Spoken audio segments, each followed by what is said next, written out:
How's it going, Pokemon trainers? Are you ready for the Go Tour Johto this weekend? Because we sure are. Recently we've made a lot of content for the Johto Tour, such as covering the event's many features, the differences between the gold and silver paths, as well as some tips to help you prep.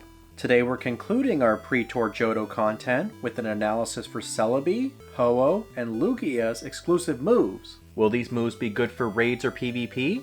Let's find out!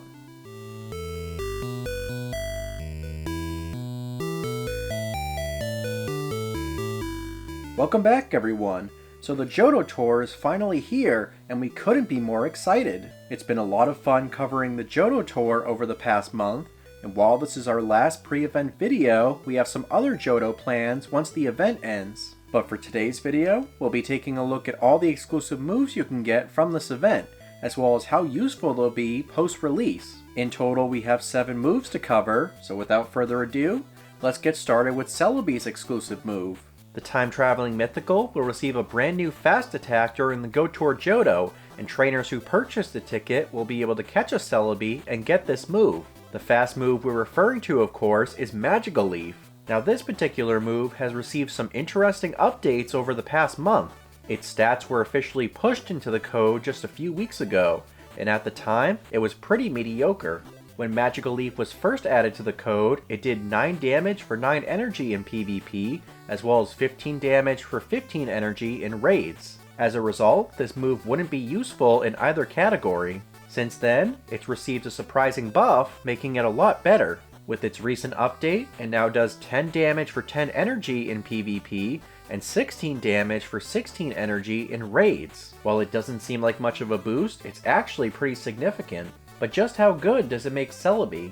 In terms of PvP, Magical Leaf unfortunately won't do a ton for Celebi. Confusion is generally the better fast move to use, though Magical Leaf will be better for certain matchups. It will be useful against water, rock, and ground types, so a lot of PvP staples like Galarian Stunfisk, Azumarill, and Swampert will shudder before this move. It will also be useful against the current Johto Cup meta, so if you're going to use it anywhere, this is definitely the place. As for raiding, Magical Leaf makes Celebi a serviceable grass-type attacker, along the lines of Leafeon. However, there are far better grass options to use, such as Roserade, Zarude, and Mega Venusaur, all of which I highly recommend. Next, we have another new exclusive move for this event, and that's the introduction of Ho-oh's Sacred Fire.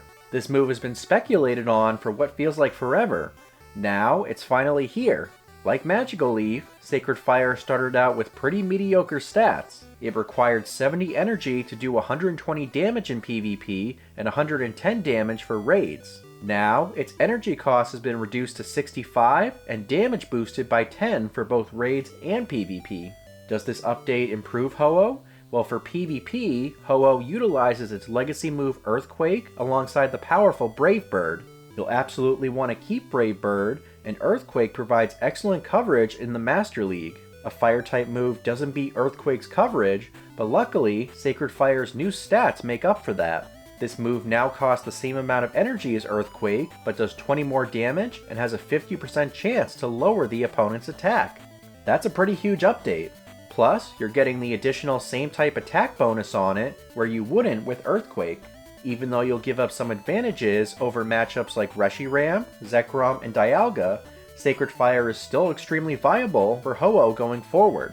Now, despite its boost in damage, Sacred Fire Ho-oh won't be as effective in raids. Its attack stat, unfortunately, is just too low compared to other fire types. Instead, you're better off using Pokemon like Reshiram, Chandelure, and Blaziken to burn your opponents down to cinders. So along with these 2 exclusive moves, it's also been revealed that Sacred Fire, as well as Lugia's Aeroblast, will receive an additional update for the Johto Tour. Niantic announced last week that trainers will get access to Shadow Lugia and Ho-oh from the Johto Tour's Masterwork research. These special shadows, known as Apex forms, will have access to Aeroblast Plus and Sacred Fire Plus, and if you purify them, their moves will upgrade to the Aeroblast Plus Plus and Sacred Fire Plus Plus.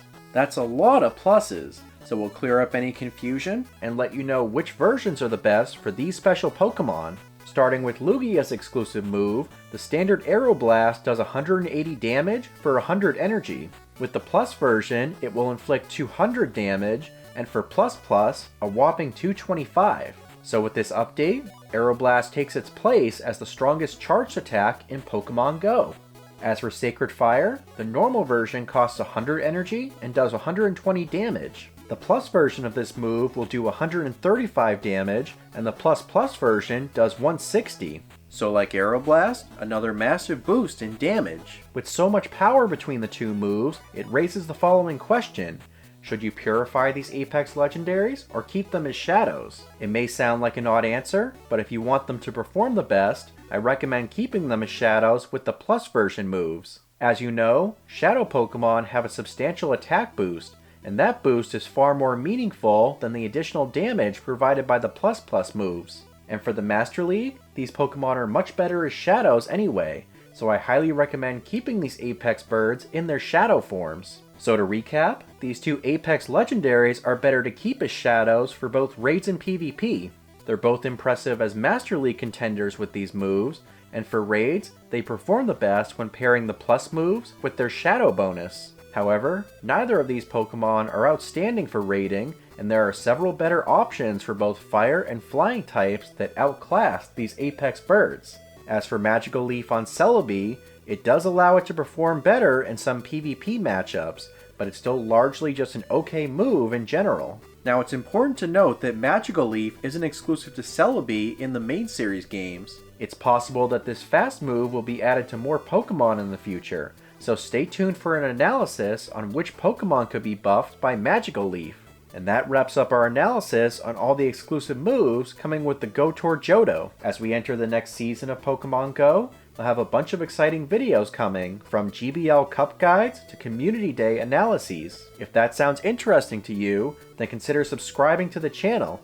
But until then, I wish you all the best of luck during the Go Tour Johto, and I'll see you all in the next video. Take care.